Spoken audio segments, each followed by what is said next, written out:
মহান শহীদ দিবস ও আন্তর্জাতিক মাতৃভাষা দিবস উপলক্ষে আমাদের ভাষা অধিকার শীর্ষক আলোচনা এবং সাক্ষী কাব্যগ্রন্থের মোড়ক উন্মোচন অনুষ্ঠানের আজকের অনুষ্ঠান মূলত সাক্ষী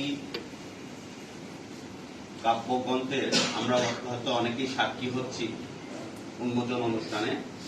তো যাই হোক, যেহেতু মহান মাতৃভাষা দিবস উপলক্ষে আজকের আলোচনা সভাটি, মহান মাতৃভাষা আলোচনার আসলে করার মতো কিছু নেই। আমরা বছরে আসলে যেহেতু আগে আমার সিনিয়র কবি ভাই বলে গেলেন, আমরা একদিন মানে বছরে একদিন আসলে ওই একটা দিনে আমরা খুব বেশি বাঙালিপনা হয়ে যাই। কিন্তু আমাদের ঘরে মানে ইন্ডিয়ান মুভি সিরিয়াল আমরা দেখি, আমরা ইন্ডিয়ান ভাষায় কথা বলতে অভ্যস্ত হয়ে থাকি। ইংরেজির দরকার আছে, হ্যাঁ, ইংরেজি আমাদের অনেক ক্ষেত্রে ইংরেজি ভাষা আমাদের প্রয়োগ করতে হয় বা অনেক ক্ষেত্রে প্রয়োজন আছে। কিন্তু আমরা হিন্দি ভাষাকে এত বেশি প্রমোট করি সর্বক্ষেত্রে, এটি কেন যেন মনে হচ্ছে, আমি হিন্দির বিরোধিতা করছি না, হিন্দি ভাষাটা আমাদের দেশে তো এতটা নেই, কিন্তু পশ্চিম বাংলায় দেখবেন তারা কিন্তু ঠিকই বাংলা ভাষায় কথা বলে।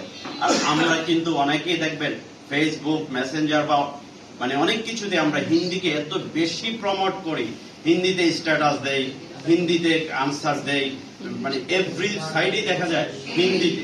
কিন্তু আমাদের ইংরেজি, আমাদের পরবর্তী প্রজন্মের জন্য ইংরেজির প্রয়োজন আছে, ইংরেজি ভাষার প্রয়োজন আছে। কিন্তু মাতৃভাষা যে ভাষার জন্য দেশটা শহীদ, এতজন শহীদ হয়েছেন, সালাম, বরকত, রফিক, জব্বার, যে ভাষার জন্য এত আন্দোলন হয়েছে, সেই ভাষাটি আজও কি আমরা ধরে রাখতে পেরেছি?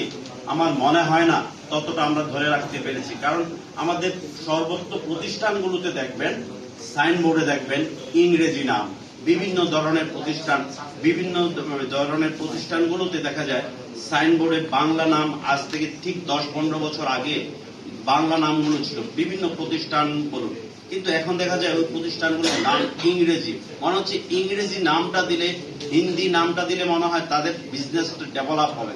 কিন্তু আমাদের প্রজন্ম, বর্তমান প্রজন্ম কি শিখছে? এরা কি শিখছে? এরা হিন্দি শিখছে না ইংরেজি শিখছে? যাই হোক, আমি আমার সংক্ষিপ্ত বক্তব্য এখানে শেষ করলাম। আল্লাহ হাফেজ। ধন্যবাদ কবি জিয়া আহমেদ, সাংগঠনিক সম্পাদক, বাংলাদেশ ফেডারেল অ্যাস্ট্রোলজার্স সোসাইটি। আমি মাইক্রোফোনে আমন্ত্রণ জানাতে চাই কবি কাউসার আহমেদ সুইটকে। তার